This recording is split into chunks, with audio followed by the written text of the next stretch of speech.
for a white guy. There you go. Little Offspring. Take you back there, John Anthony?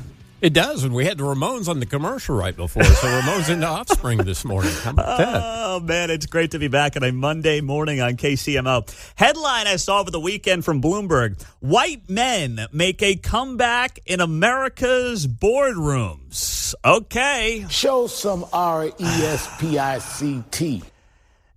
This article is obviously not satire at all, written by Bloomberg.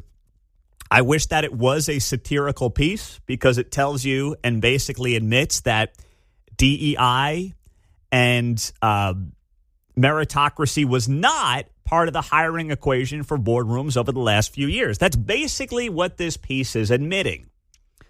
But it goes on to note here, corporate boardrooms in the U.S. have never been more diverse. Those same boards are now hiring white guys at the fastest clip in almost a decade.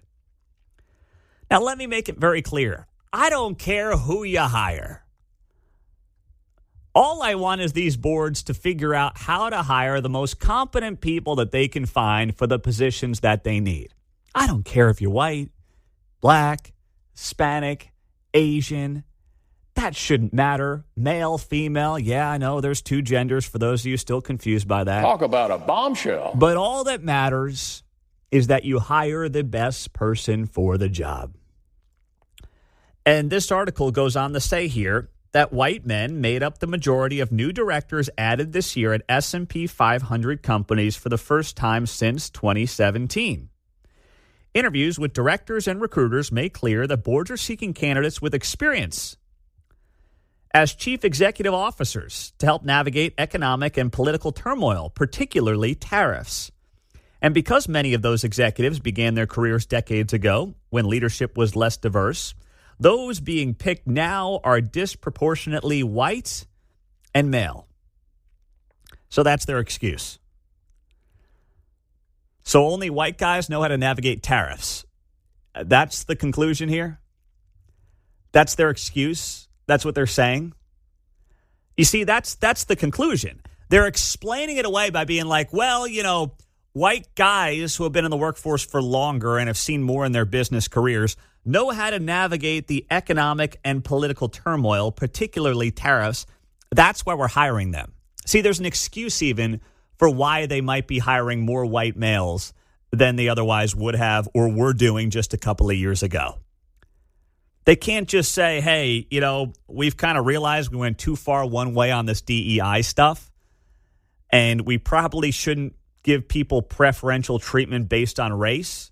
So we're going to kind of swing the pendulum back to the middle here, and that will naturally result in just more white people being hired because we weren't allowing, in many cases, white guys to get these jobs over the last few years. That's why there's an uptick. It's just math. These boards don't need to justify it. They don't need to apologize for it. They just need to say we've swung the pendulum back to the middle a little bit. We're trying to do this as more of a meritocracy, and that's it. That's the name of the game. But this line really stood out to me here. And I couldn't believe it when they said it. But here's a quote in this article from Bloomberg that once again is headlined, in case you missed it, "White men make a comeback in America's boardrooms." This quote comes from a guy named Robert Travis. He works on director searches as a managing partner at the executive recruiter firm named Boyden. And the quote from Robert Travis reads as follows: "What was grossly underappreciated 5 years ago, a candidate that was male, stale, and pale." Male, stale, and pale. What the, I mean. People are aroused. I haven't seen people so aroused in a very, very long time. What the heck? A candidate that was male, stale, and pale, which was grossly underappreciated 5 years ago, is now very much at the table to be considered against any and all other candidates. Male, stale, and pale. I guess better than a dumb bum. I don't know. I mean, I'm trying to think of things that rhyme here. But it's like, why are you underappreciating someone based on their race? Even that quote is as ridiculous as it sounds. Because what he's saying there is we underappreciated someone who was male, stale, and pale. I don't want you to appreciate me more because I'm white. I don't want you to appreciate me more because I'm a male. And I don't want you to appreciate me more because I'm pale. Although I've got a pretty good soccer coach tan going on right now. Got that, yeah. That looked great on Fox News last mark week. Around your neck. Or a little pale there from the whistle lanyard. I don't have a whistle yet. I said to my coach, I got to get a whistle. These girls aren't listening. Yeah. I got to line them up. But I don't want to be appreciated for any of those things. I don't want you to look at me and be like, I appreciate you because you're a male, stale, and pale. No, just appreciate me because of what I may bring to the table for you. That's it. So even though they swing the pendulum back the other way, they still have this weird obsession with skin color and sex, John. The only way to do it is to make job interviews like the old dating game, right? The person asking the questions couldn't see the other three panelists on the other side, and so they just went off of the answers, and then they were surprised when somebody came around the corner. That's great. Like Love is Blind. That. Yeah. Have you watched that on Netflix? Love is Blind? I think I might have seen one episode. Oh, yeah. I mean, it's trash TV. I wouldn't recommend it, but the HR person should be surprised when they make the final hire. Like, yeah. Oh, hey. Yeah, exactly. Didn't know you had purple hair. Don't care. Doesn't matter.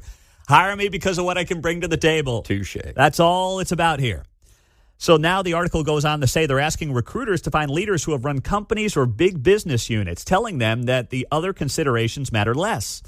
The most highly prized recruits are current or former chief executive officers.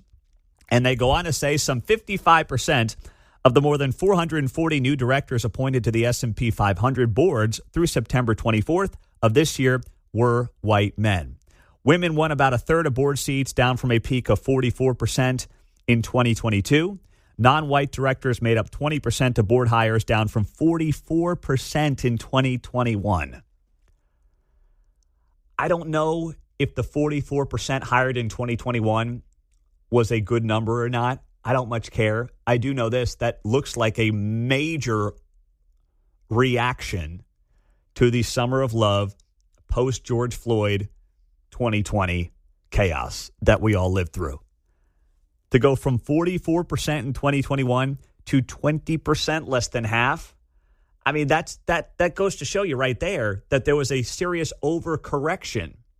And I think for some of these people, it did come from a good faith approach.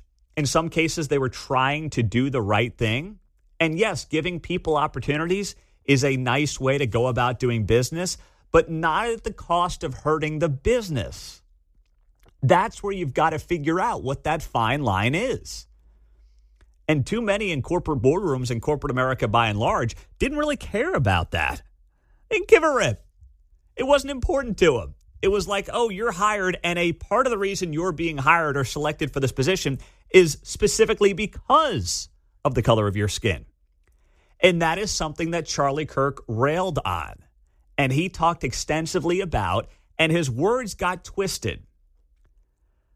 There was one point where he was talking about, and this went viral a few months back, when Charlie Kirk said something like, hey, if I see a, let's say, black pilot, because of the DEI practices that were being put into place by some of these major airlines, it's going to cause people to basically sit back and say, is that person a DEI hire?